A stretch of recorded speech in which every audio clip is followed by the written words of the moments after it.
as far as I could see, there is no Jewish anti-Semitism of the type that you've always had in Germany, even in the pre-Nazi days, a discrimination rather than a brutal extermination.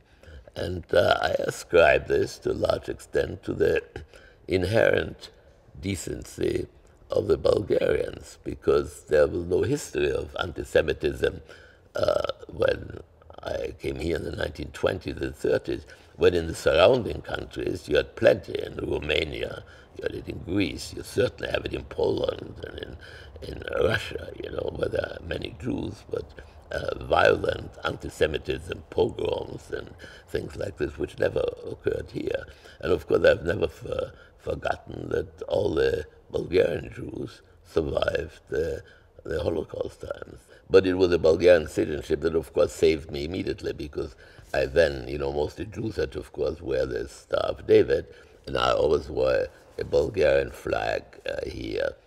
So I was the last few months before I left, during the Nazis, I was always here labeled as a Bulgarian.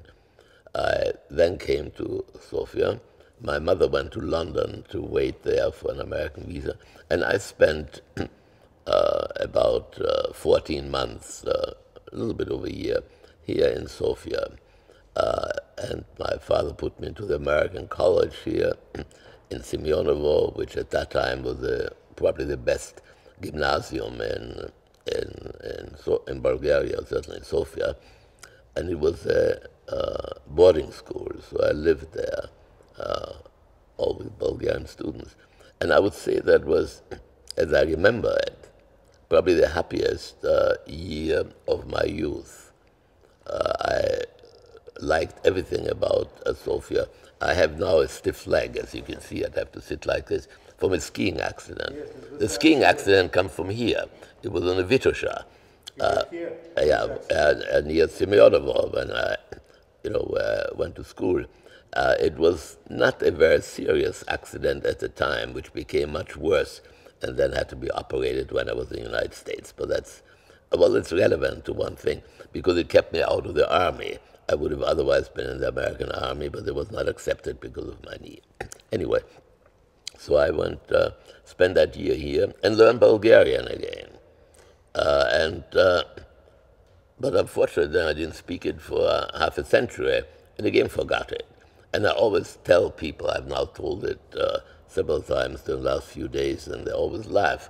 But there are certain words that I remember, and it's funny what I remember, because they range from this Golema Rabota, Taka Života, Mama Mustara, something like this, to then Lubinitsa. I can say chleb, sirene, lukanka, but then Lubinitsa. And people don't use Lubinitsa anymore. It is dinya. Now it is. But this I remembered. I could not ask. You can survive in Bulgaria with this. With this, absolutely. I could survive. You were in Austria during the Kristallnacht? No. No? No, I was already gone. That, of course, was a great advantage, because my father came early enough. He came already in July. Kristallnacht was in November, as far as I remember. And he came already in early July. And in fact, I left Vienna, interesting enough, on July 4th, a time which meant nothing to me in terms of the American holiday of independence. But on July 4th, I left. As a young boy, you grew up in Austria and in Bulgaria. Can you compare your feelings for that time? Well, the answer is, of course, yes. But it is not a very realistic comparison, because it is colored by all my impressions subsequently, in that many of the things, my Austrian youth before the Anschluss was also, as far as I remember, a very happy one. I was an only child, and I think that's a great advantage to be an only child in a city where you have many friends. It's different if you're an only child in a country. But so I had lots of friends. I played football, I went skiing, ice hockey, and I had a very good education. The gymnasium was very good, so it was happy enough. But of course, my recollection is enormously colored by what then happened after the Anschluss. For instance, I went to I went to the high school, the gymnasium, which was the gymnasium where Sigmund Freud before went.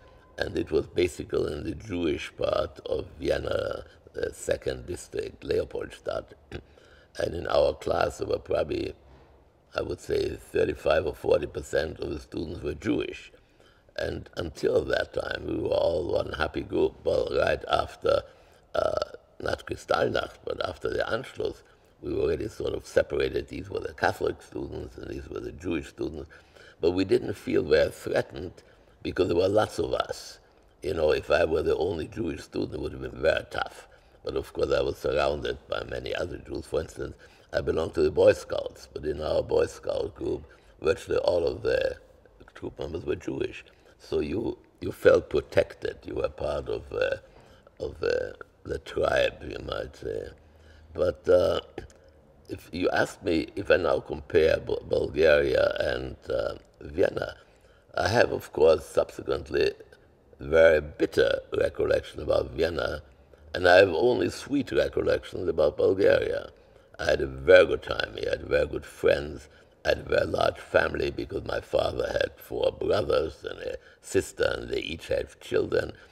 So I, the only child in Austria, became a member of a very big family here. We went to Varna in the summer. I remember that I fell in love for the first time with a girl. I mean, all this happened in Bulgaria. So this was, it was the ideal time.